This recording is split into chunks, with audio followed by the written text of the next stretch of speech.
Welcome, मैं Deep Shikha TGT maths PMC upgraded high school Salgama. आज आप लोगों का इस ऑनलाइन क्लासेस में स्वागत करती हूँ। लास्ट वीडियो में हमने एमसीक्यू सॉल्व किया था साल 2024 का। आज मैं उससे आगे short type question and long type question को सॉल्व करने जा रही हूँ। Question number 31 section B, HCF 306 and 657 का 9 दिया है। एलसीएम ज्ञात करना है। चलिए question number, now we solve question number 31। HCF कितना दिया हुआ है? एचसीएफ है 9 और एलसीएम निकालना है। और नंबर क्या है? 2 नंबर दिया हुआ है। नंबर्स है, एक है 306 एंड 657। तो फॉर्मूला क्या होता है? Product of numbers equal to LCM into HCF. तो ये दोनों नंबर का प्रोडक्ट बराबर होगा इसका एलसीएम और एचसीएफ। तो ये दोनों नंबर कौन सा है? एक है 306 और दूसरा है 657। एलसीएम हमें फाइंड आउट करना है और एचसीएफ दिया हुआ है 9। तो by cross division we can get LCM equal to 306 into 657 by 9। ये नीचे चला जाएगा 9 बाय क्रॉस डिवीजन। अब ये कटेगा कितने टाइम्स में कटेगा? ये 3 36 4, तो 34 इंटू 657। तो एलसीएम इसका होगा 34 इंटू 657। तो इसको प्रोडक्ट करते हैं। 657 34 8 2 2 2 34 21 1 15 2 17 18 ये 19 8 3 15 24 this is 25 3 2 2। तो हमारा एलसीएम मिला 2 2 3 3 8। ये हो गया हमारा रिक्वायर्ड नंबर एलसीएम। तो इसमें क्या देखते हैं? नंबर्स उनका product equal to LCM into HCM. Next we go to question number 32। Question number 32 में है बहुपद px equal to 2x square plus 3x plus 1। Question number 32, px दिया हुआ है 2x square plus 3x plus 1। gx दिया हुआ है x plus 2। gx है x प्लस 2। अब हमें इस px को gx से भाग लगाना है और भागफल और शेषफल निकालना है। तो gx किसे भाग लगाएगा? px को। और उसके बाद हमें भागफल और शेषफल निकालना है। gx है x plus 2 2x square plus 3x plus 1 equal to 0। जब हम किसी एक्सप्रेशन को किसी दूसरे एक्सप्रेशन से भाग लगाते हैं तो उसका फर्स्ट टर्म को इक्वेट करते हैं। जैसे कि यहाँ क्या है 2x स्क्वायर और यहाँ क्या है x। तो यहाँ और क्या चाहिए? ये टर्म और ये टर्म बराबर हो जाए। तो यहाँ किसको गुना करना पड़ेगा? सबसे पहले इसको 2 से। चलिए ये हो गया 2x, पर यहाँ x स्क्वायर है और यहाँ पर अभी भी सिर्फ x है। तो अगर हम इसे 2x से गुना मल्टीप्लाई करेंगे तो 2x इंटू एक्स क्या मिल जाएगा? 2x square. फिर ये 2x इससे भी मल्टीप्लाई होगा 2x स्क्वायर प्लस 4x। अब हम आगे क्या करेंगे, माइनस करेंगे, माइनस प्लस है तो माइनस, अब क्या हो जाएगा -4x plus 3x minus x plus 1। अब देखिए यहाँ पर है प्लस x, यहाँ है माइनस x, तो अगर हम इसको पूरे को अगर माइनस से मल्टीप्लाई करेंगे तो हमारा फर्स्ट टर्म क्या हो जाएगा, इक्वल हो जाएगा। तो किससे गुना करेंगे, -1 माइनस x माइनस 2। अब क्या करेंगे, इसको सब्ट्रैक्ट करेंगे, प्लस है तो माइनस, माइनस है तो प्लस, माइनस है तो प्लस, ये कैंसिल हो जाएगा। फिर क्या बचेगा 3। अब ये इससे आगे सॉल्व नहीं होगा क्योंकि यहाँ पर अब कोई भी x का टर्म नहीं है। तो ये हो गया हमारा भागफल और ये हो गया हमारा शेषफल। तो भागफल क्या मिला, भागफल हमें मिला 2x माइनस 1 और शेषफल क्या मिला, शेषफल मिला 3। Next we move question number 33, question number 33, 32 अभी सॉल्व किए। दो संपूरक कोण में बड़ा कोण छोटे कोण से 18 डिग्री अधिक है, तो उन्हें ज्ञात करें। मतलब दो वो एंगल को हमें फाइंड आउट करना है, उसका कंडीशन क्या है। इसका कंडीशन ये है कि वे कोण क्या है, संपूरक है और एक कोण छोटा कोण बड़ा कोण छोटे कोण से 18 डिग्री अधिक है। क्वेश्चन नंबर 33, माना कि छोटा कोण बराबर x, माना कि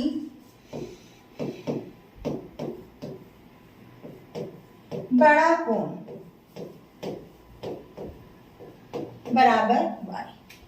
तो क्या दिया हुआ, दिया है कि कोण संपूरक है, दिया है कोण कैसा है, कोण संपूरक है। दो कोण संपूरक तब होता है जब उन दो कोणों का योग 180 डिग्री हो। तो x प्लस वाई कितना होगा, 180 डिग्री। फिर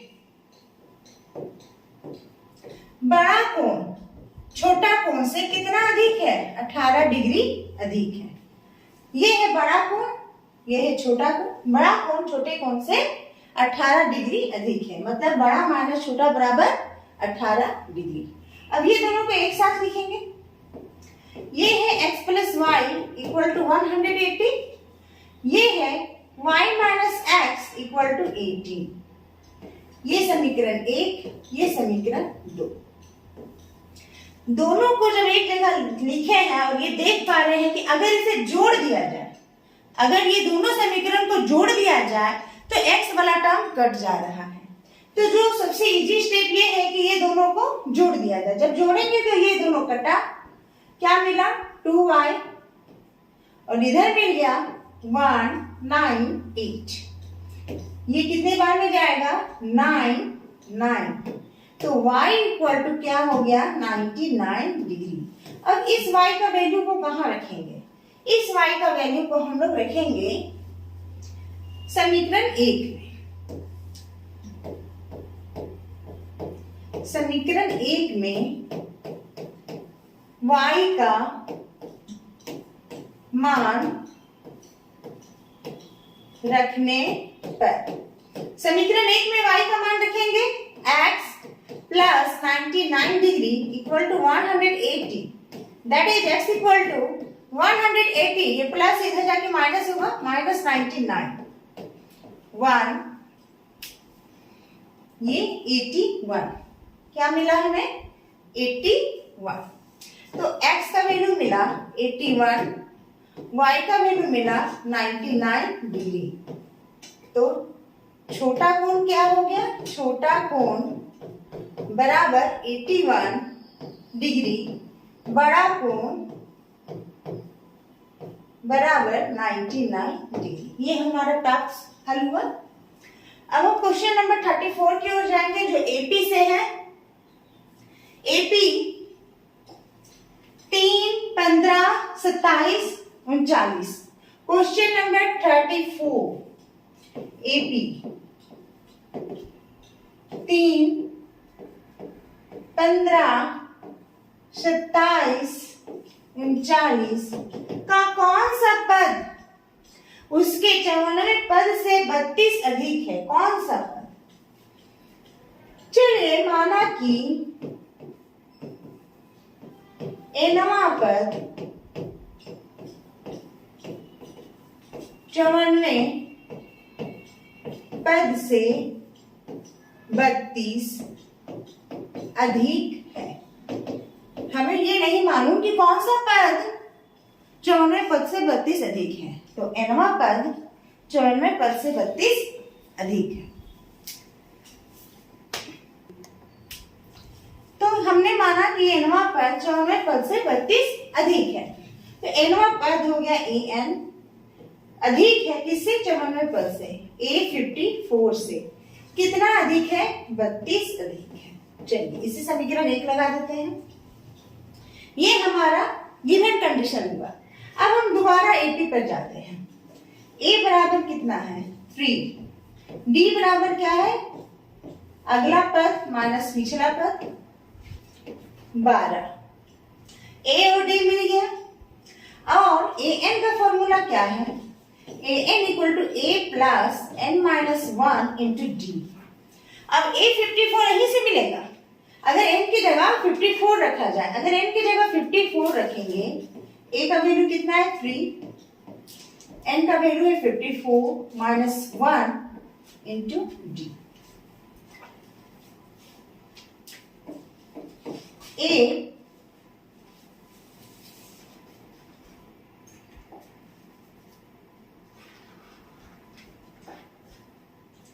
3 प्लस 53, डी का वैल्यू कितना हो गया है? डी का वैल्यू है 12। 3 प्लस बहुपद के अकॉर्डिंग सबसे पहले हम मल्टीप्लिकेशन का काम करेंगे।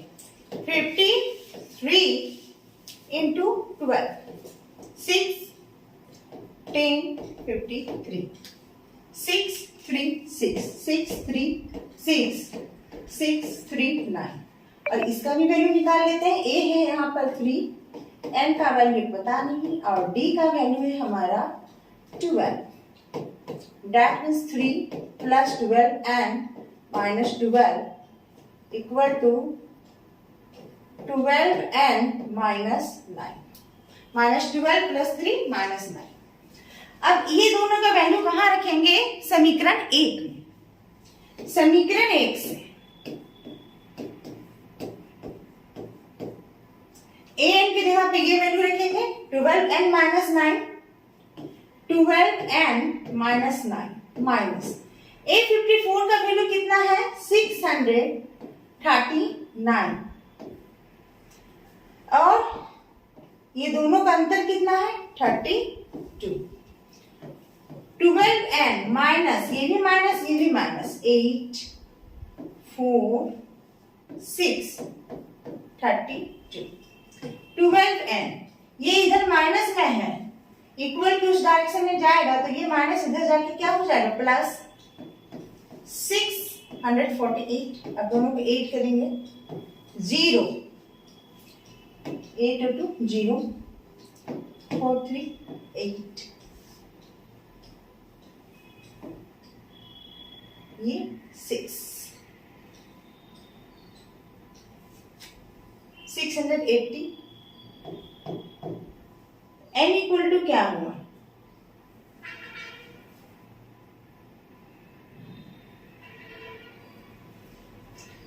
ये दोनों का डिफरेंस वहां 100, सॉरी इधर 131 डिफरेंस दिया हुआ है। 131 वो कट गया था इसलिए पता नहीं चलता। 131 तो ये हो गया 0, 8 और ये हो गया 7, 7, 8, 0। तो हाँ ठीक है। 132 इधर गया तो 648 0 8 0, 8, 7. n equal to 780 by 12. ये जाएगा 6 टाइम में 72, फिर 60 5 टाइम्स. तो n इक्वल टू क्या मिला 65. मतलब 65वां पद अपने 54वें पद से 132 ज्यादा है. यहाँ पर 32 नहीं 132 अधिक लिखा हुआ है. तो देखने में मिस्टेक हुआ, यहाँ 132 अधिक है. तो कौन सा पद? तो इसका आंसर होगा कि 65वां पद. कौन सा पद? 65वां पद अपने 54वें पद से 132 ज्यादा है. ये था question number 34. Next we move question number 35.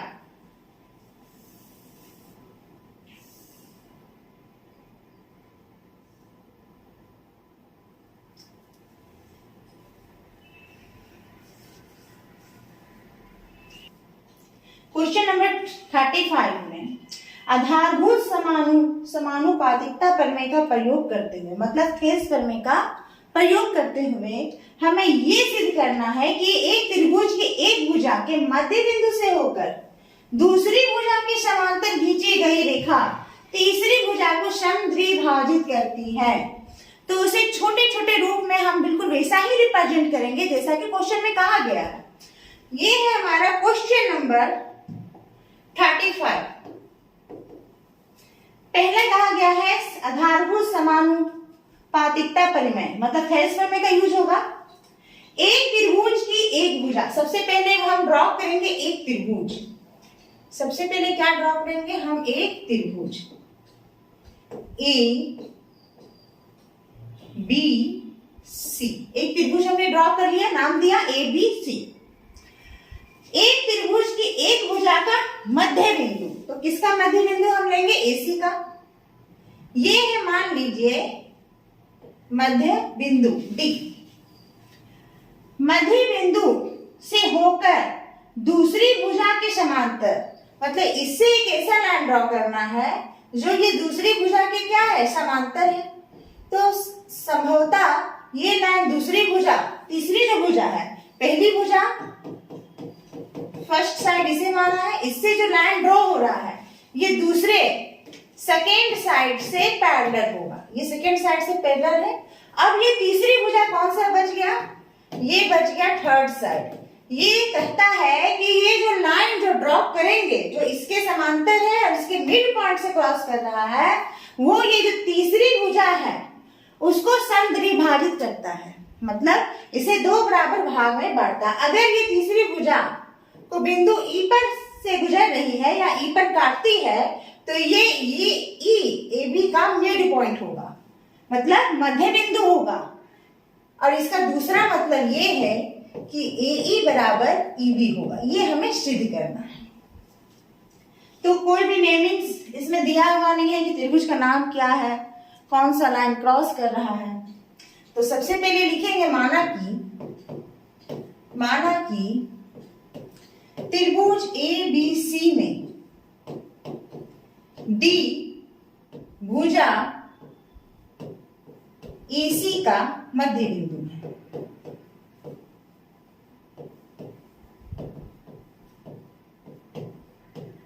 और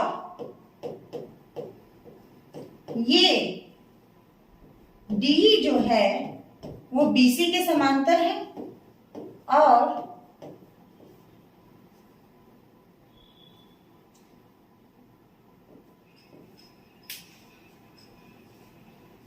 डीई भुजा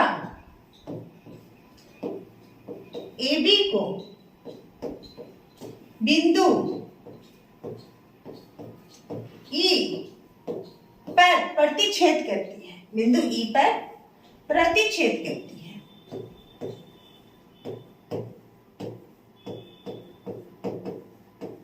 क्या कंडीशन है कि डी एसी का मध्य बिंदु है. इसका मतलब ये हुआ कि एडी बराबर डीसी है.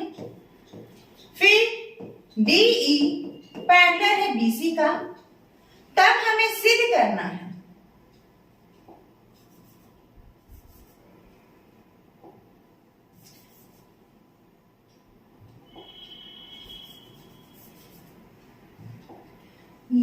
क्या सिद्ध करना है, तब हमें सिद्ध करना है कि E इस B का मध्य बिंदु है। E भुजा AB का मध्य बिंदु है, AB का मध्य बिंदु है। तो अगर ये मध्य बिंदु होगा तो क्या कंडीशन होगा? दैट इज, अगर ये मध्य बिंदु होगा तो ये तभी संभव है जब AE बराबर EB हो। अगर AE बराबर EB मिल जाता है, इसका मतलब बिंदु E AB का मध्य बिंदु है। अब हमें प्रोसेस में जाते हैं। प्रमाण, प्रमेय से, थेल्स प्रमेय से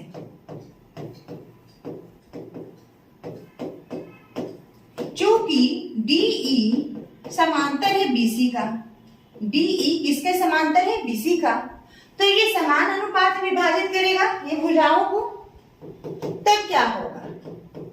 AD बटे DC और AE बटे EB।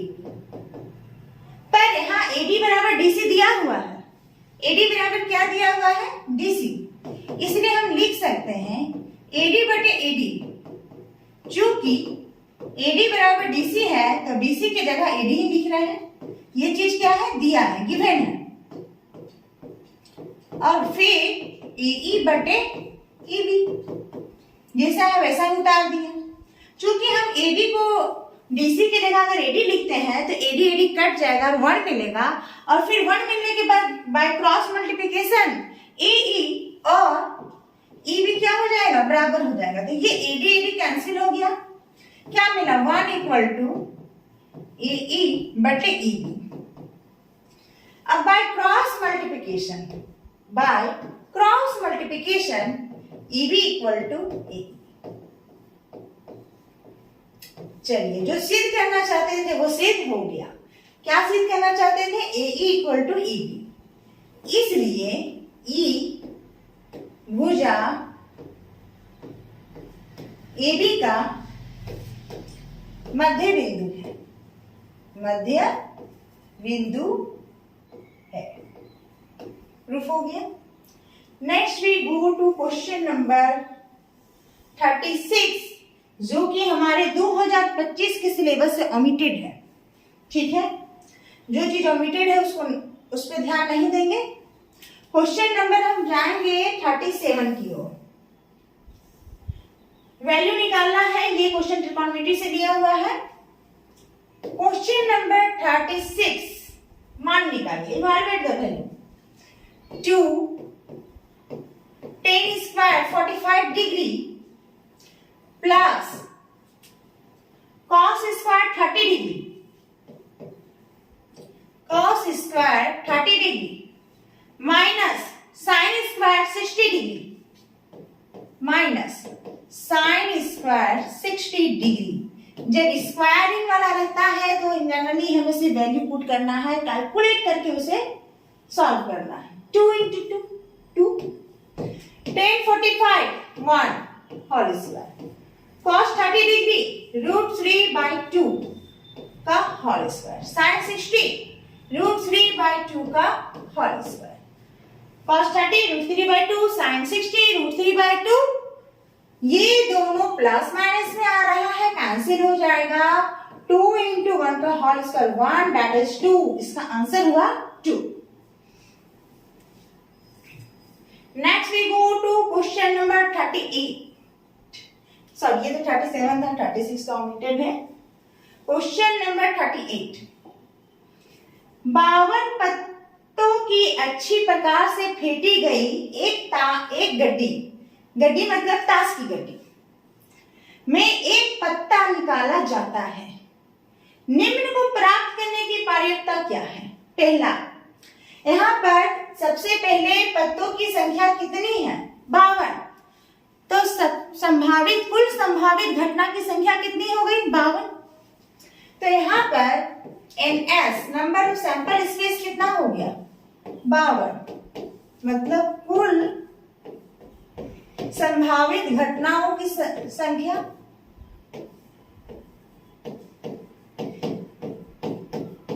कुल संभावित घटनाओं की संख्या। अब हम सॉल्व करेंगे कुछ ए नंबर। लाल रंग का तस्वीर वाला पत्ता। लाल रंग का दो तरह का पत्ता होता है।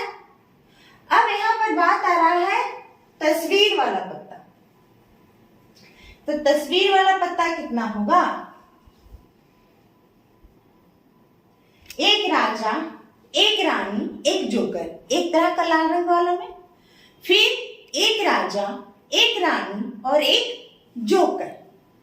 3 और 3 6। तो यहां पर हमारा नंबर ऑफ इवेंट जो हमें चाहिए वो कितना है? 6। तो PE कितना होगा? PE होगा NE बटे NS। NE 6/52। ये 2 टाइम्स में 3 बाय ये हो गया 2 and 6।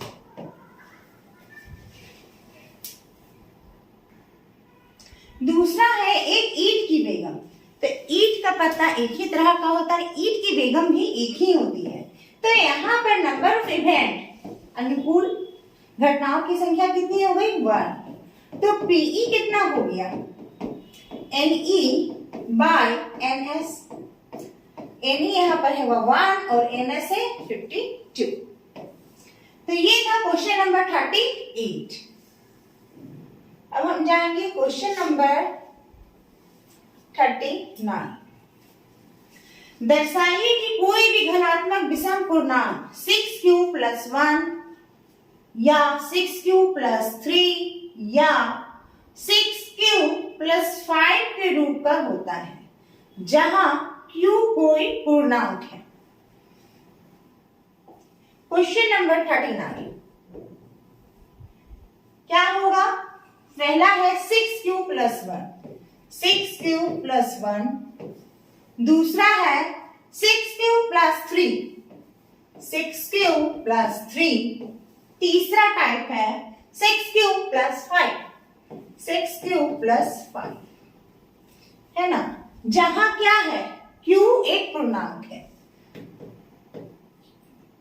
q क्या है? q एक पूर्णांक है। q क्या है? एक पूर्णांक है। चलिए बारी बारी से इसको हम वेरीफाई करेंगे। जब q = 1, जब q का मान 1 हो, देखिए क्या होगा? q is an integer, then we can take first of all q = 0. We can take q = 0। चलिए पहले q = 0 से लेते हैं। q = 0 पुट करेंगे तो क्या होगा? 0 + 1 1। यहाँ q = 0 पुट करेंगे, 6 × 0 + 3 = 3। क्या मिला? 3। 6 × 0 + 5 मतलब 0 + 5 क्या मिला? 5। Next we take q = 1। q = 1, 6 × 1 + 1, that means 6 + 1, this is 7। 6 × 1 + 3, 6 + 3, that is 9। 6 × 1 + 5, 6 + 5, that is 11। इस तरह से हम देख रहे हैं कि अगर q = 0 पुट कर रहे हैं, इससे 1 मिला, इससे 3 मिला, इससे 5 मिला। 1 के बाद 3 और नंबर विषम संख्या, 3 के बाद की विषम संख्या 5, 5 के बाद की विषम संख्या 7, 7 के बाद की विषम संख्या 9 9 के बाद की विषम संख्या 11। चलिए q इक्वल टू 2 भी ले लें, एटलीस्ट 3 वैल्यूज लेके देखते हैं। 16 to 2 plus 1, 12 plus 1, 13।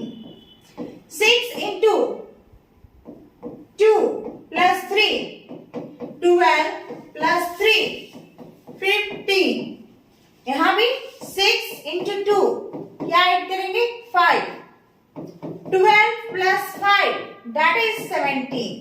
तो यहाँ पर बारी बारी से अगर q का वैल्यू 0 से स्टार्ट किया जाए तो सारी विषम संख्याएं हमें प्राप्त हो रही है। तो यहाँ नेक्स्ट ये लिखाएगा कि जब हम q इक्वल टू 0, 1, 2, 3 लेते हैं तब सारी विषम संख्याओं को प्राप्त किया जा सकता है। सारी विषम संख्याओं को प्राप्त किया जा सकता है, प्राप्त किया जा सकता है, जहां q क्या होगा कोई पूर्णांक है। चलिए इसे ये प्रूफ हो गया, हम वेरीफाई कर लिए। नेक्स्ट हम जाते हैं क्वेश्चन नंबर 14। ग्राफीय विधि से लीनियर इक्वेशन को सॉल्व करना है। Question number 14। चलिए समीकरण को लिखते हैं। x minus y plus 1 equal to 0, समीकरण 1 हो गया। दूसरा है 3x plus 2y, 3x plus 2y minus 12 equal to 0। ये है समीकरण 2। Solve graphically. समीकरण 1 के लिए हम टेबल ड्रॉ कर लेंगे।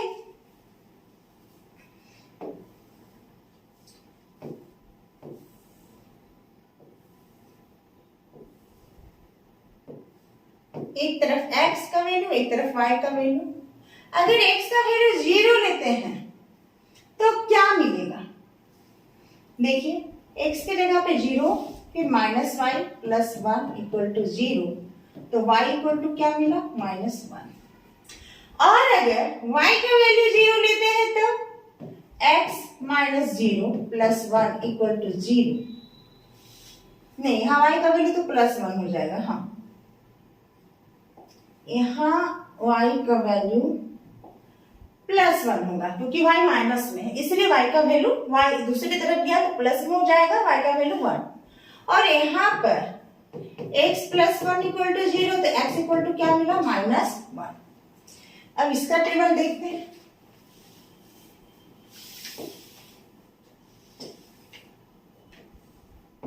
x y, अगर x का वैल्यू 0 ले तो x का वैल्यू 0 लेंगे तो ये टर्म तो ओमिट हो जाएगा। 2y minus 12 equal to 0, 2y equal to 12, मतलब y इक्वल टू 6, 2 टाइम्स में कट गया, y इक्वल टू 6। अगर y का वैल्यू 0 ले तो ये टर्म ओमिट हो जाएगा। 3x minus 12 equal to 0, 3x equal to 12, ये 4 टाइम्स में जाएगा, that means x equal to 4। क्या मिला? x equal to 4। अब इसका ग्राफ ड्रॉ करेंगे। वहां ग्राफ पेपर तो हमें क्वेश्चन पेपर के साथ मिलता है आंसर शीट में,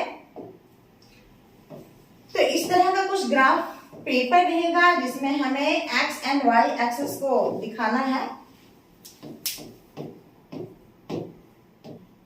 1 taking equally straight, 1 2 3 4 5, 1 2 3 4 5, -1 -1, 1 2 3 4 5, 1 2 3 4 5। ये टेबल 1 का काम कर रहे हैं हम लोग। जब x का वैल्यू 0 है, यहाँ पर x का वैल्यू 0 होता है तो y का वैल्यू कितना है 1, ये पॉइंट। और अगर y का वैल्यू 0 है तो x का वैल्यू कितना है -1, मतलब ये दोनों पॉइंट। तो ये दोनों पॉइंट को मिलाकर एक लाइन ड्रॉ करते हैं। ये हमारा समीकरण 1 का लाइन है, मतलब x minus y plus 1 equal 0 का लाइन है। ठीक है, ये इसका लाइन है, इसको लिख लिए किनारे जहां खाली स्पेस था। अब दूसरा देखते हैं, दूसरा टेबल का। जब x का वैल्यू 0 है तो y का वैल्यू 6 है, चलो ये वाला पॉइंट। और अगर y का वैल्यू 0 है तो x का वैल्यू 4 है, मतलब ये वाला पॉइंट। ये दोनों पॉइंट को मिला के ड्रॉ किए। ये है किस लाइन, किस इक्वेशन का line, 3x plus 2y minus 12 equal to 0। जहां भी खाली स्पेस है उसको इससे इंडिकेट कर देना है कि ये इसका लाइन है और ये उसका लाइन है। ये हमारा कटिंग पॉइंट हो गया। क्या आंसर आएगा?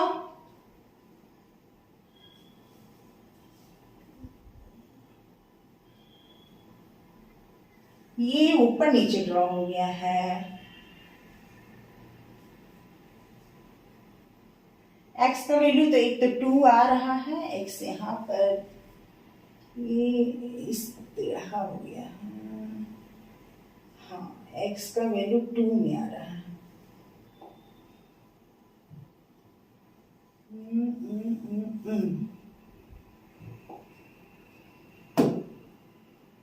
6 और 4 को ड्रॉ करेंगे, x का वैल्यू जाएगा 2 पे और y का वैल्यू 3 पे। यहाँ x का वैल्यू क्या है 2, y का वैल्यू है 3। x इक्वल टू 2, y का वैल्यू है 3। ये हमारा रिक्वायर्ड आंसर हुआ, x equal to 2, y equal to 3। Next we go to question number 41. यदि किसी एपी का nवां पद, चलिए nवां पद देख लेते, दिया हुआ है 41। nवां पद है 9 माइनस 5n। अगर किसी एपी का nवां पद an equal to 9 minus 5n है तो प्रथम पद शार्व अंतर एवं प्रथम 20 पदों का योग निकालिए। चलिए an equal to 9 minus 5n दिया हुआ है तो n का डिफरेंट वैल्यू के लिए हम a का वैल्यू फाइंड आउट कर सकते हैं। अगर n इक्वल टू 1 हुआ तो ये प्रथम पद हो गया। जब n इक्वल टू 1 क्या होगा a1, ये कौन सा पद हो गया, प्रथम पद।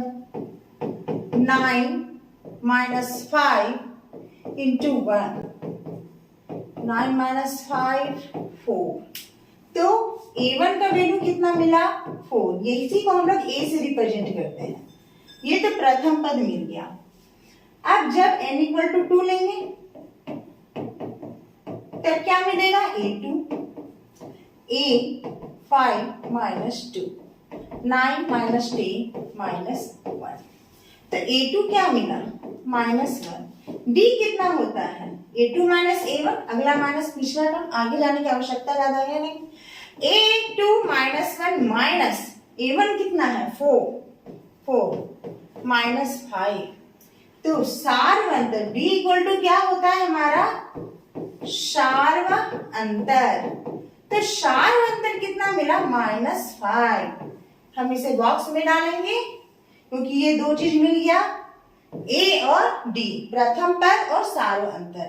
प्रथम 20 पदों का योग निकालना है, तो ये कैसे निकलेगा,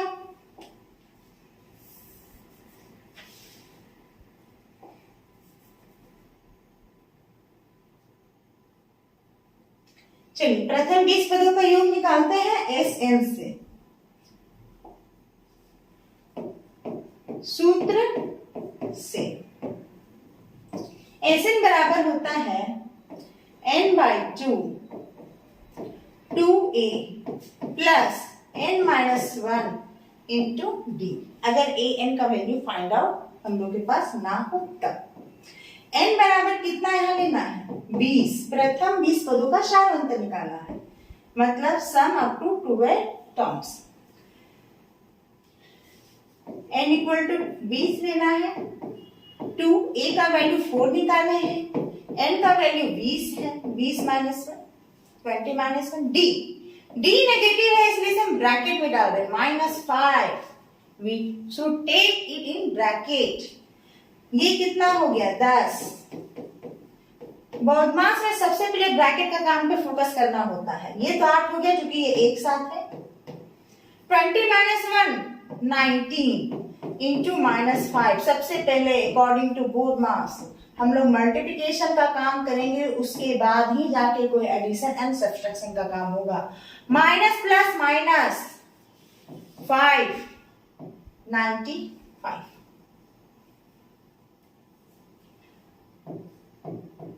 10 into minus 7 8 87 minus 87 into 10 minus 870। तो प्रथम 20 पदों का योग हो गया माइनस 870। ये था question number 41। Next we move question number 42 जो कि निर्देशांक ज्यामिति से लिया गया है और ये क्वेश्चन रिलेटेड है एरिया ऑफ ट्रायंगल जो कि हमारे 2025 के सिलेबस से ओमिटेड है, तो we can skip it. Next we move question number 43। ये हमारा कंस्ट्रक्शन से है, ये भी हमारे 2025 के सिलेबस से ओमिटेड है। Then we next move to question number 44। हम जा रहे हैं क्वेश्चन नंबर 44 में। बहुत इंटरेस्टिंग क्वेश्चन है। सिद्ध कीजिए कि किसी वृत्त के परिगत समांतर चतुर्भुज, इट इज गिवन दैट समांतर चतुर्भुज पैरेललोग्राम गिवन है। अगर कोई परिगत समांतर चतुर्भुज है तो ये सिद्ध करना है कि वो समचतुर्भुज भी होगा। चलिए इसे सिद्ध करते हैं। ये एक वृत्त है, इसका सेंटर O है, इसके परिगत एक समांतर चतुर्भुज है। ये दिया हुआ है कि ये इसके परिगत क्या है, एक समांतर चतुर्भुज।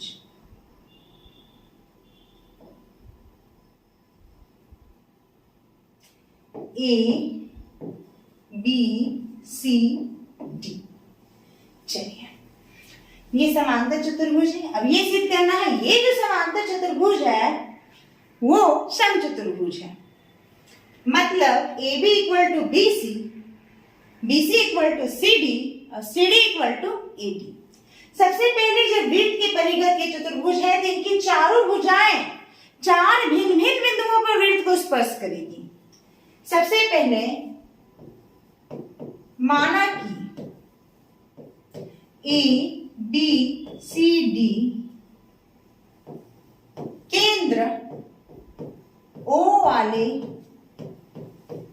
वृत्त के परिगत एक समांतर चतुर्भुज है। सबसे पहले ये देखेंगे आखिर क्या प्रॉपर्टी है समांतर चतुर्भुज का। तो समांतर चतुर्भुज का पहला प्रॉपर्टी ये है कि इसका आमने सामने के भुजाएं की लंबाई क्या होती है, बराबर होती है। अगर ये समांतर चतुर्भुज है that is AB must equal to CD और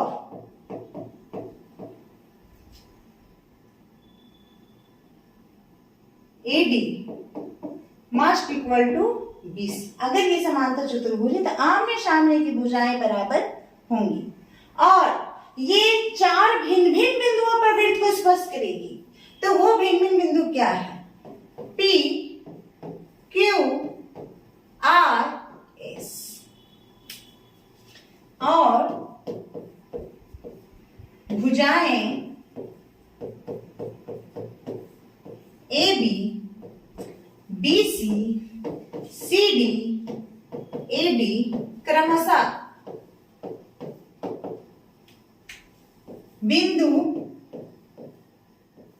P Q R S पर वृत्त को स्पर्श करती है। चलिए ये तो लिखी कौन किस पॉइंट में स्पर्श कर रहा है। अब देखिए ये D एक वाही बिंदु है यहां पर कंस्ट्रक्शन में, जिससे दो स्पर्श रेखाएं वृत्त को स्पर्श कर रही है। तो एक ही वाही बिंदु से निकलने वाली दो स्पर्श रेखाएं की लंबाई क्या होती है? बराबर होती है। उसी तरह P बाह्य बिंदु है, इसकी दो स्पर्श रेखाओं की लंबाई बराबर होगी, तो वो स्पर्श रेखाएं क्या है? AP और AS। इसी तरह P बाह्य बिंदु है, तो इनकी दो स्पर्श रेखाएं क्या हो गई? PB और BQ, जो कि बाय लेंथ बराबर होगा। C भी एक बाह्य रेखा हो गई, इसके द्वारा खींची गई, इसके द्वारा इंगित दो स्पर्श रेखाओं की लंबाई क्या होगी? बराबर होगी। तो क्योंकि एक बाह्य बिंदु से वृत्त पर खींची गई स्पर्श रेखाओं की लंबाई बराबर होती है, की लंबाई बराबर होती है।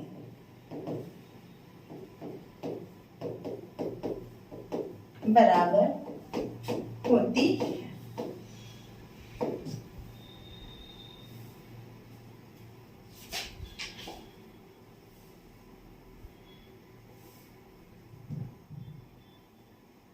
ये बड़ा हो गया।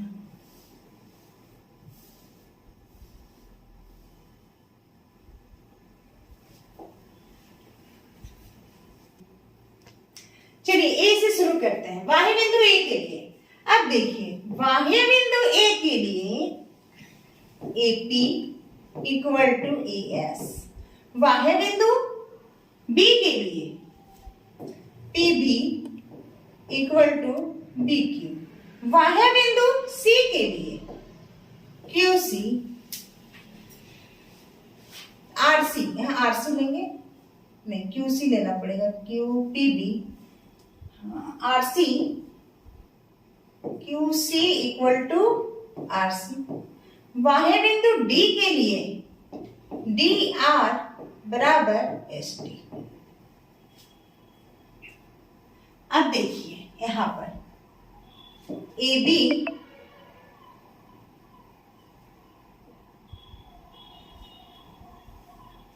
AP plus PB equal to AS plus AP। चलिए चारों कब जोड़ते हैं?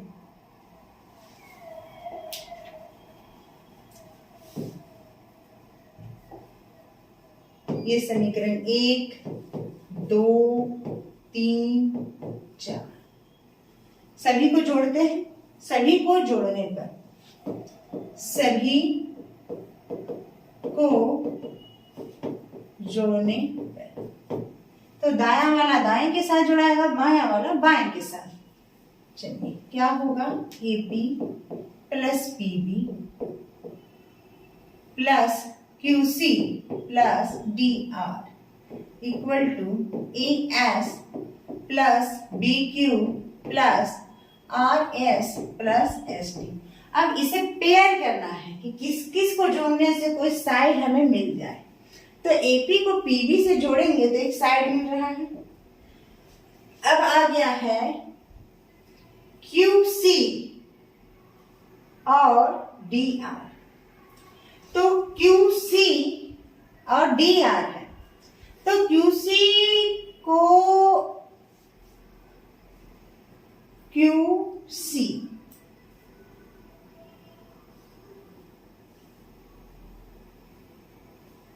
QC BQ, यहां पर क्या हो रहा है? AS प्लस SD, हाँ ये दोनों को। फिर क्या है? BQ plus RS, BQ plus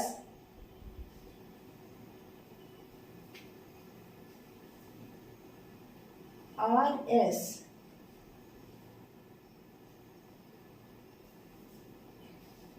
RC है, sorry C RC, BQ plus RC।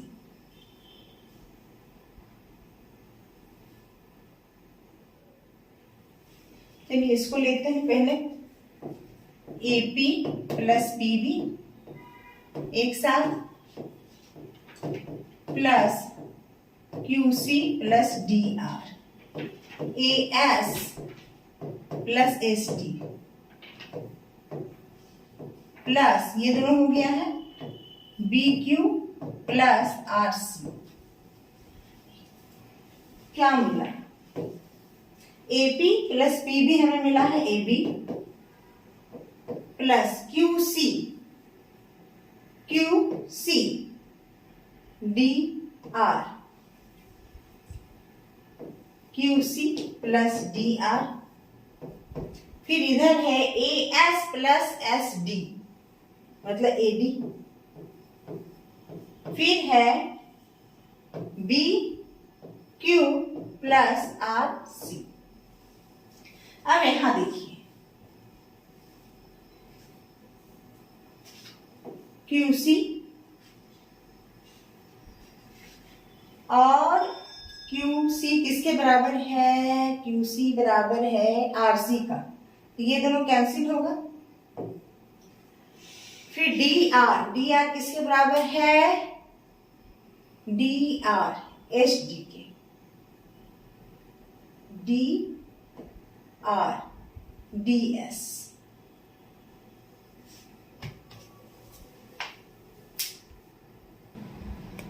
चारों समीकरण को जोड़ेंगे तो लेफ्ट साइड वाले सारे टर्म लेफ्ट साइड से जुटेंगे, राइट साइड वाले सारे टर्म्स राइट साइड पे जुटेंगे। तो क्या हो गया? AP प्लस PB एक साथ जोड़े, RC प्लस DR को एक साथ जोड़े, फिर इधर हो जाएगा AS प्लस इसको AS तो इसको किसके साथ जोड़ेंगे तो ठीक रहेगा? HD के साथ। फिर क्या बच गया है? BQ plus CQ, AP plus PB AB, RC plus DR CD, AS plus SD AD, BQ plus CQ BC। चूंकि AB बराबर DC है, चूंकि AB बराबर CD दिया हुआ है, तो ये क्या हो गया? AB प्लस AB और AD बराबर BC दिया हुआ है, AD प्लस AD, क्योंकि समांतर चतुर्भुज में आमने सामने की भुजाएं बराबर होती है, गिवन है। तो क्या मिला हमें? हमें मिला 2AB बराबर 2AD। ये खत्म। तो AB बराबर क्या मिला? AD। मतलब ये देखिए अगल बगल की भुजा बराबर। इसी तरह क्या प्राप्त कर सकते हैं? BC बराबर DC। क्योंकि AB बराबर DC है और DC BC के बराबर है, तो क्या हो गई? ये चारों भुजाएं बराबर हो गई, ये चारों भुजाएं बराबर हो गई। इसलिए ABCD क्या है? समचतुर्भुज। इसलिए ABCD है समचतुर्भुज। नेक्स्ट क्वेश्चन के हो जाते हैं क्वेश्चन नंबर 45। सिद्ध कीजिए कि रूट अंडर, चलिए क्वेश्चन नंबर 45 सिद्ध करना है 1 plus cos theta by 1 minus cos theta equal to cosec theta plus cot theta. LCM LHS 1 plus cos theta by 1 minus cos theta. इसमें क्या करेंगे? रेशनलाइज करेंगे। रूट वाला टर्म है, ऊपर नीचे माइनस है तो प्लस वाले से गुना होगा। Root under 1 plus cos theta, नीचे भी 1 प्लस कॉस थीटा। ये स्क्वायर रूट में है, ये भी स्क्वायर रूट में है, तो प्रोसेस अंडर स्क्वायर रूट होगा। ये plus 1 plus cos theta into 1 plus cos theta by 1 minus cos theta into 1 plus cos theta. क्या होगा, root under 1 plus cos theta का होल स्क्वायर, क्योंकि सेम है। और ये क्या है, a minus b into a plus b, ए स्क्वायर माइनस बी स्क्वायर। ये होल का स्क्वायर है तो स्क्वायर रूट यहां से हट जाएगा, क्या मिलेगा, सिंपली 1 प्लस कॉस थीटा, और यहां हो जाएगा 1 माइनस कॉस स्क्वायर थीटा। चूंकि sine square theta plus cos square theta equal to 1, अगर ये कॉस स्क्वायर को इधर ले जाया जाए तो क्या मिलेगा, 1 minus cos square theta equal to sine square theta. तो क्या मिला, 1 plus cos theta by sine square theta under square root. अब देखिए ये तो 1 प्लस कॉस थीटा ठीक है, ये स्क्वायर में आ गया, तो ये क्या करेगा, अपने स्क्वायर रूट को हटाएगा और स्क्वायर खत्म हो जाएगा। अब ये साइन थीटा इस 1 को भी सेपरेट डिवाइड करेगा, एलसीएम हटा देते हैं, अगर एलसीएम हटाने के फॉर्म में लिखेंगे, चलिए तो इसे अलग अलग तोड़ के लिख दिए, ये 1 को भी डिवाइड कर रहा है, ये cos थीटा को भी सेपरेटली डिवाइड कर रहा है। आप देखेंगे एलसीएम लेंगे तो क्या मिलेगा, 1 plus cos theta by sin theta, 1 by sin theta cosec theta, cos by tan cot theta, यही है RHS। तो ये हो गया ग्रुप RHS।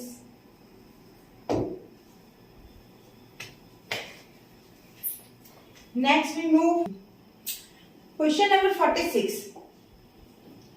AB और CD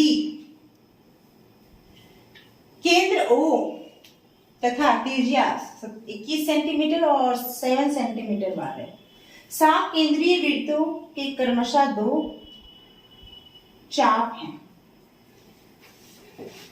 केंद्र O है, 2 चाप है, एक है ए बी, ये हो गया आपका त्रिज्या 21 सेंटीमीटर वाला का, और दूसरा चाप है आपका सी डी, केंद्र वही है, और इसकी त्रिज्या हो गई 7 सेंटीमीटर। ठीक है, तो जो सेकेंडरी वृत्त है, यदि ए ओ बी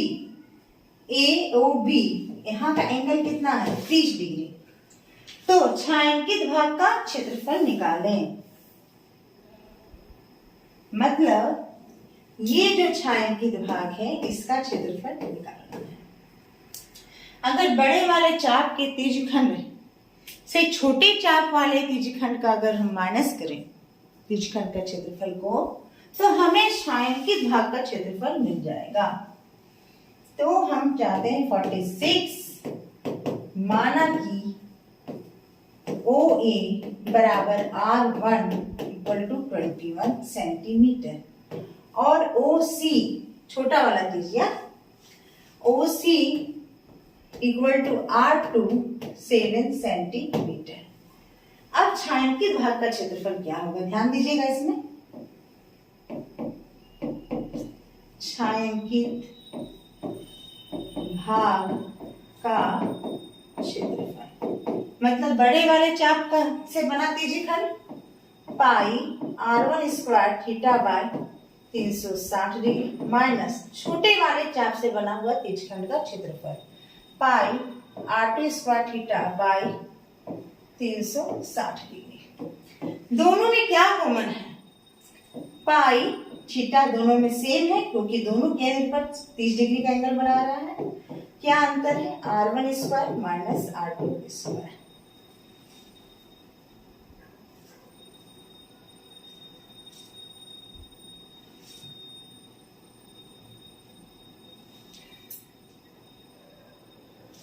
चलिए हम आगे इसको सॉल्व करते हैं।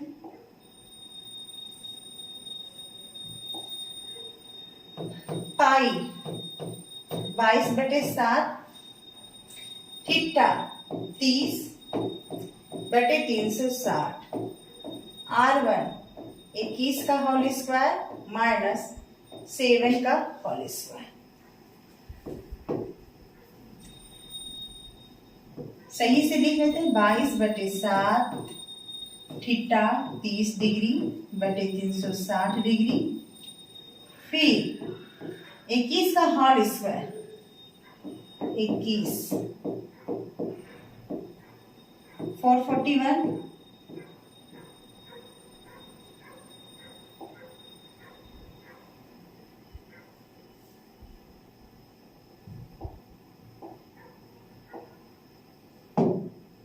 441 माइनस 7 का होल स्क्वायर 8 का होल स्क्वायर 49 360 है। ये जीरो खत्म, ये 3 बार में जाएगा 12, ये 2 से कटेगा 11 बार में, ये 2 से कटेगा 6 बार में। चलिए यहाँ आया 11/7 इंटू 6। अब इसे माइनस करते हैं, ब्रैकेट वाले को देखते हैं। 11 में 9 गया 2, 3 में 4 9 3। अब ये कटेगा 9 से, 2 से तो कट रहा है, तो ये हो गया 3, 2 से जाएगा 1 9 6 1 9 6। क्या आ रहा है यहाँ पर? ये कटेगा 7 से, 2 8 2 8 2 8 2 8 3 0 8/3। ये हो गया इसका छायांकित भाग का क्षेत्रफल सेंटीमीटर स्क्वायर। इसे हम लोग तोड़ भी सकते हैं, 102.66 सेंटीमीटर स्क्वायर। तो ये हो गया हमारा छायांकित भाग का क्षेत्रफल। क्वेश्चन नंबर, अब हम जा रहे हैं 47 में। क्वेश्चन नंबर 47 द्विघात समीकरण। द्विघात समीकरण को पहले लिख लेते हैं। Question number 47 2x² minus 2√2x plus 1 equal to 0। इसे कंपेयर हमें करते हैं ax² plus bx plus c equal to 0 से। क्या है हमारे पास? a equal to 2, b equal to minus 2√2, c equal to 1। दिए गए द्विघात समीकरण का विविक्तर निकालना है और द्विघात सूत्र का प्रयोग करके मूल ज्ञात करना है। तो सबसे पहले d निकालते हैं। d equal to b square minus 4ac, b minus 2√2 का whole square minus 4a2 into 1। ये क्या आ गया? 2 का होल स्क्वायर 4, √2 का होल स्क्वायर 2 और ये 4 इंटू 2। क्या हो गया? d equal to 0। अब d बराबर हमें क्या मिला? जूल। तो मूल क्या होंगे? वास्तविक और बराबर। हम पहले जान गए हैं कि मूल वास्तविक और बराबर है। प्राकृतिक आपने पूछा नहीं था, पर फिर भी इससे ही पता चलता है। चलिए अब हम लोग द्विघात सूत्र का उपयोग करते हैं। किसका उपयोग करेंगे? द्विघात सूत्र। द्विघात सूत्र का प्रयोग करेंगे तो क्या होगा? मूल बराबर होगा minus b plus minus root under d by 2a। b का मान क्या है? माइनस है, b का मान है minus 2√2, minus 2√2 plus minus d का मान है 0, 2, a का मान है 2, minus into minus plus 2√2 by 2 into 2, ये 2 कटा, ये √2 है, ये 2 है, तो ये टर्म कटेगा तो यहाँ क्या आ जाएगा? √2। तो मूल इसका 2 ठो होगा और वो क्या होगा? 1/√2 और दूसरा भी होगा 1/√2। क्वेश्चन नंबर 48, ये हमारा ऊंचाई और दूरी से लिया गया है, हाइट एंड डिस्टेंस से रिलेटेड क्वेश्चन है। एक समतल जमीन पर खड़ी मीनार की छाया। Question number 48। सबसे पहले हम ड्रॉ करते हैं एक भूमि, ठीक है। एक समतल जमीन पर खड़ी मीनार की छाया, ये है मीनार। उस स्थिति में 40 मीटर अधिक लंबी पाई गई जब सूर्य का उत्तरांश एल्टीट्यूड 60 से घटकर 30 हो गया। चलिए सूर्य यहाँ है, तो पहले परिस्थिति में इसका कितना था उत्तरांश 60 डिग्री, और दूसरे कंडीशन में क्या हो गया घट के 30 डिग्री। और ये कितना अधिक हो गया, इसकी जो छाया है वो इतना अधिक पाया गया, और इसकी छाया की लंबाई कितनी बढ़ गई 40 मीटर। पहले कंडीशन में ए बी अगर मीनार है तो जब ये पी पर थी, फिर कुछ देर के बाद जब इसका उत्तरांश घट जाता है तो ये कितना दूर चला जाता है, इसका छाया बढ़ जाता है 40 मीटर, और एंगल कितना हो जाता है भूमि के साथ 30 डिग्री। जब ये 60 से 30 डिग्री होता है तो छाया बढ़ के कितनी हो जाती है 40 मीटर। तो मीनार की ऊंचाई ज्ञात करें। माना कि ए बी बराबर मीनार की ऊंचाई और पीबी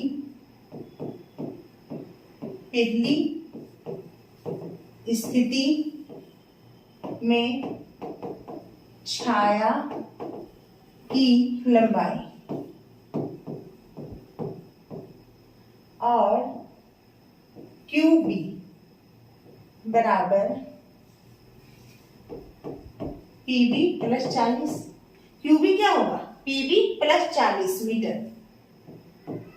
ये क्या है दूसरी स्थिति में छाया की लंबाई, दूसरी स्थिति में छाया की लंबाई।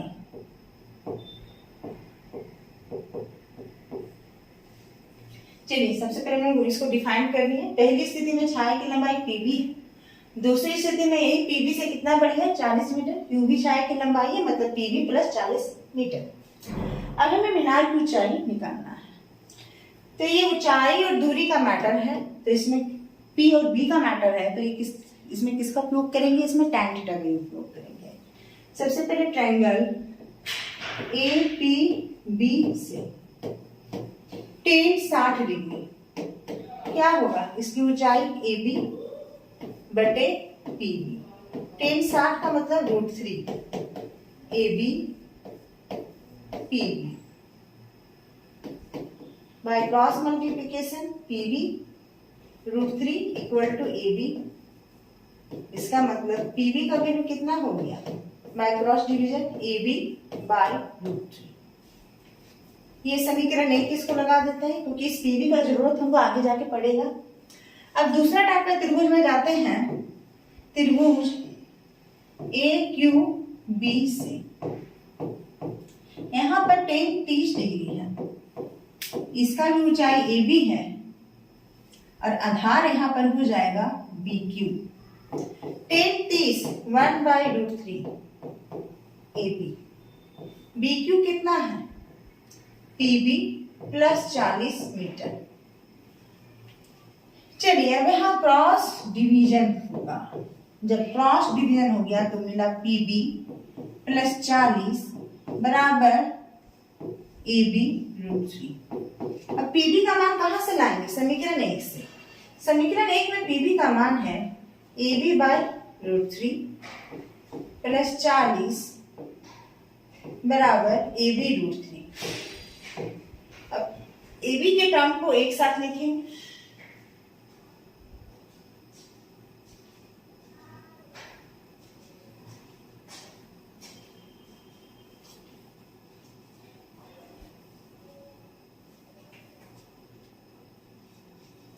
चलिए अब AB के टर्म्स को एक साथ लिखेंगे। क्या होगा, इधर है AB √3, दूसरी तरफ है AB बाय √3 प्लस 40। एक तरफ ले आएंगे AB को, AB √3 minus AB by √3 equal to 40। AB होगा कॉमन, क्या आएगा √3 bye 1/√3 equal to 40।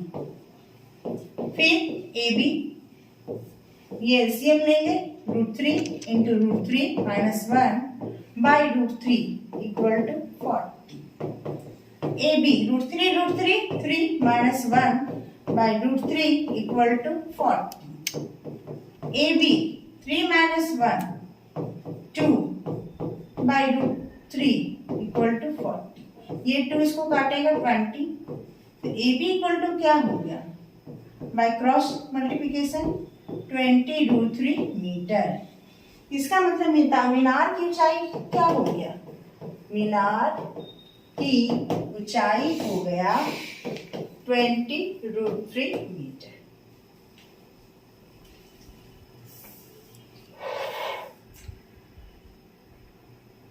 Question number 49 Pythagoras theorem है, जो कि 2025 के सिलेबस से ओमिटेड है।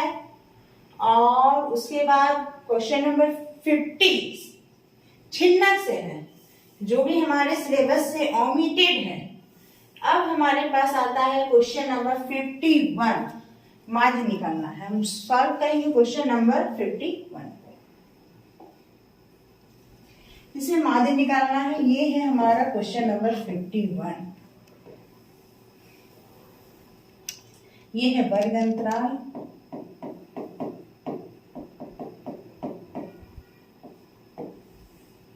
ये है बारंबारता,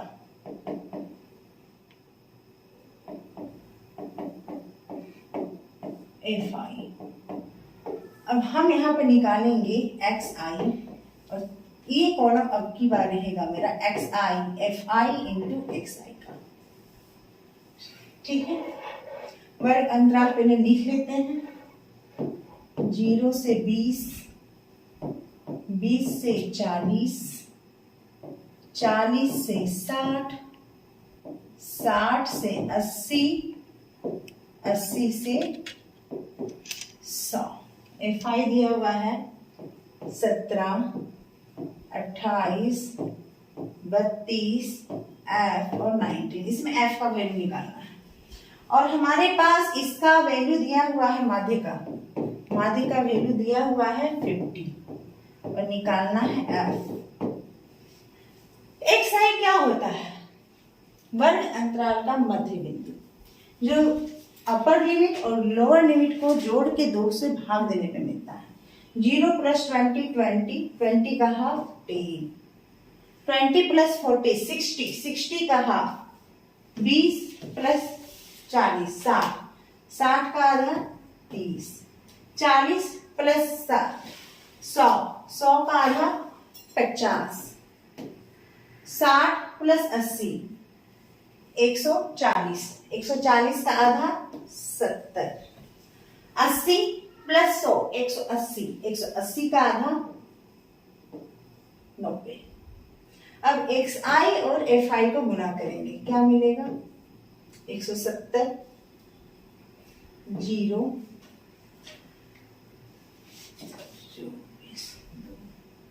840, यहाँ मिल जाएगा 0 अगेन 0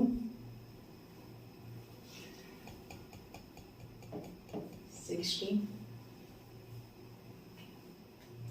और इसको गुना करेंगे तो मिलेगा 70F, 17 × F 70F 0 1 17। अब हम निकालेंगे समेशन ऑफ FI। ये कितना है, ये है 10 और 7 17, 17 और 19, 17 और 9 2 2 और 5 5 और 4 96 + F। ये हो गया सिग्मा FI। अब हमें निकालेंगे सिग्मा FI इंटू XI। तो इसको तो सेपरेट रखना पड़ेगा, क्योंकि इसमें प्रोडक्ट एज ए F है। बाकी को जोड़ेंगे 0 2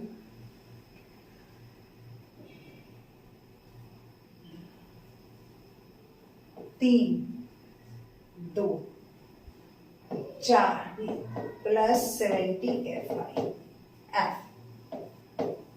फॉर्मूला क्या होगा? Sigma F I x I by sigma F I. इसका वैल्यू दिया हुआ है 50, माध्य का वैल्यू इसका है 432070 एफ बाय 96 प्लस एफ। अब क्या होगा? Cross multiplication. क्रॉस मल्टीप्लिकेशन होगा, इससे गुना होगा 0 0 48 प्लस 58, ये यहां से गुना हुआ। अब ये 4320 प्लस 70 एफ। अब एफ को एक तरफ ले जाएंगे, 70 एफ माइनस 50 एफ एक तरफ, इसको इधर ले गए और इसको फिर इधर ले आएंगे। 4800 माइनस 4320 क्या मिलेगा? 0 8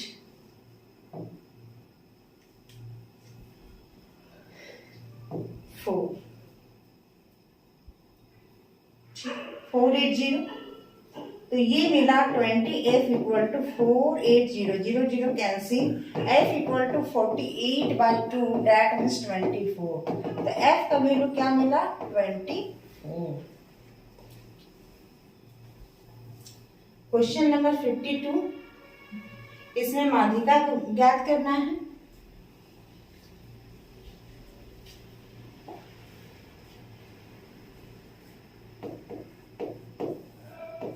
पहले हम टेबल ड्रॉ कर लेते हैं। माध्यिका निकालना है। सबसे पहले इसका टेबल ड्रॉ कर लिए। वर्ग अंतराल में बारंबारता है। CF कैसे निकालते हैं? तो इसका CF खुद 5 ही होगा और इसके बाद का क्या होगा? ये दोनों को जोड़ के 5 और 8 13। इसके बाद जो लिखेंगे ये तीनों को जोड़ के मतलब 33। फिर इसके बाद ये चारों को जोड़ के 48। फिर इसके बाद ये सबको जोड़ के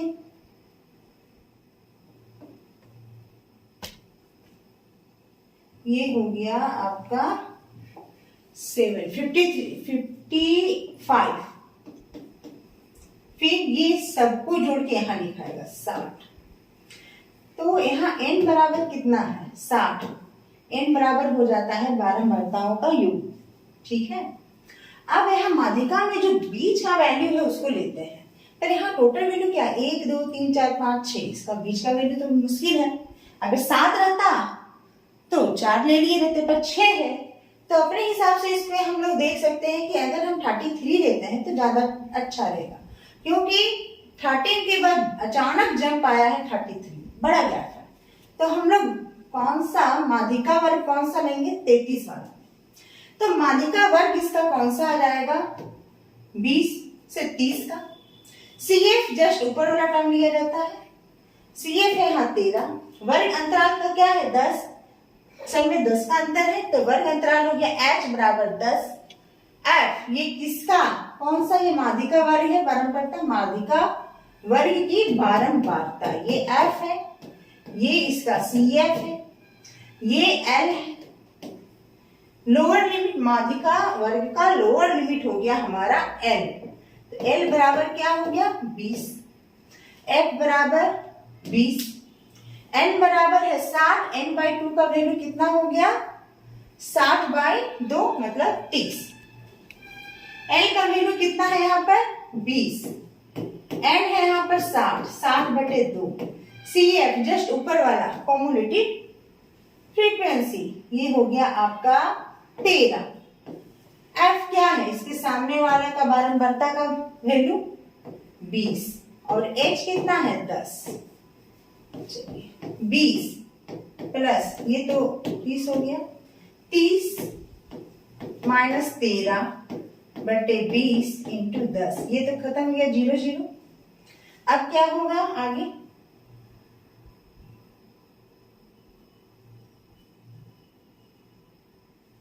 चलिए अब आगे आता है माध्यिका बराबर 20 प्लस 30 माइनस 13, 17/2, 20 कितना आएगा? 8। 16 बार मिल गया 8.5, ये हो गया 28.5। तो माध्यिका का वैल्यू क्या निकला? 28.5। 28.5 माध्यिका मिला 28.5।